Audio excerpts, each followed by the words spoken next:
4 minutes after the top of the hour tonight, we're finally going to get the debate on the Democratic side. There's going to be 5 people on stage at the center square. Will be not Paul Lynn, but it'll be Hillary Clinton, and not on that stage, which seems, according to Ed Henry, to eventually end up there, Joe Biden. And when asked, over 50% of Democrats want the vice president to enter the field at some point. They do, and in case he decides to, he has until 6 p.m. tonight, according to CNN team there, that they will leave a podium, just in case podium, we'll call it, for the vice president, should he want to join the debate tonight before 6 p.m., he can announce at any time before that he'd like to The reason CNN's doing that is they're trying to create some buzz, because there is no buzz. Nobody's really interested in this particular debate format per se. Donald Trump was on the program yesterday, and he had this to say about that. I don't think they'll do great. I mean, I think people are going to turn it on for a couple of minutes and then fall asleep. I don't want to say this in a braggadocious way, but a person at CNN and a couple of other people said, we have to put Donald Trump in this debate. We're going to die with it. Let's see. I don't think they'll do badly, because there is a curiosity factor. I don't think they're going to do great, and I think a lot of people will turn off after a little while.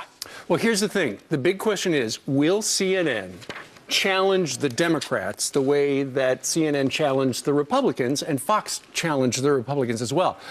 Also, Steve, I have an answer to that. As they should. Anderson Cooper, who's going to be hosting this, is moderating this, says, I am uncomfortable with the notion of setting people up in order to promote some sort of face-off. Really? So you're insulting Jake Tapper and you're insulting other people. What if it's just to promote truth? And will the other candidates, will they actually pop up and say, hey, Hillary, let me challenge you on... Right. It would be sad if Martin O'Malley is the person who brings up, the issues rather than the moderators on CNN. Go ahead. I'm sure you'll tune in. Do you have an estimate on how many people are going to watch? Remember, the first one on Fox, I think about 25 million. It did. Plus the internet, I think it's like 40 or 50 million by now. I'm going to estimate 7.5 million. I would say you're about right. I would say between 10 and 6.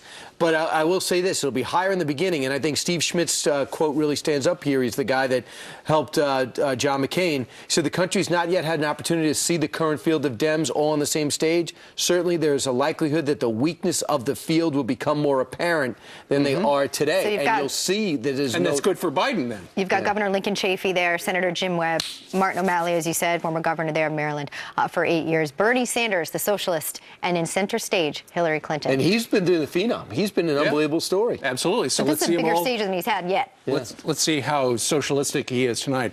Meanwhile, let's talk a little bit about President Obama. He had a tough interview with Steve Croft over the weekend on 60 Minutes. The president got a little testy. You know what? He sat down for an interview for the New York Review of Books. It's going to run next month. It's going to be out on November the 5th. And you know what? As the president looks back over his legacy in office, you know what? He's a little angry at Fox News, because before Fox News, we started tearing into him. People really used to like him in places like Iowa. It's interesting because we're talking in Iowa.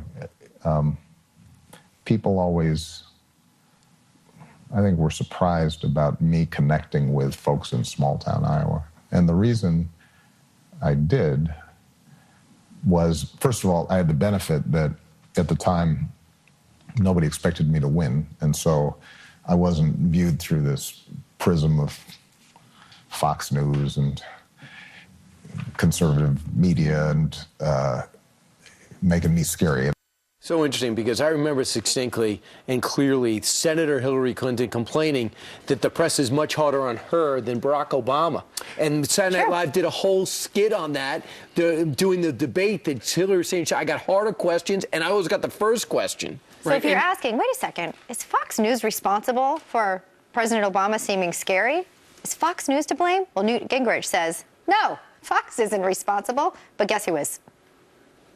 I think that President Obama believes that he was sent here on a mission to make America the kind of country he'd like it to be, and that the one major fly in the ointment as Fox News. And if it weren't for you guys, Putin wouldn't be in Syria. If it weren't for you guys, Obamacare would be working. If it weren't for you guys, we'd have full employment. Guns wouldn't be an Guns issue. wouldn't exist. I mean, and so I think he gets up in the morning. I gather he gets up in the morning, he watches you all. And Probably watching right now. By the time he gets to breakfast, he's already so furious. You know, the president can blame Fox, during his legacy stage, but ultimately, I think a lot of people view his legacy as the way he played the game. I mean, he said he was going to heal the divisions in Washington, D.C., and you know what? They are the worst they have ever been in my lifetime right now.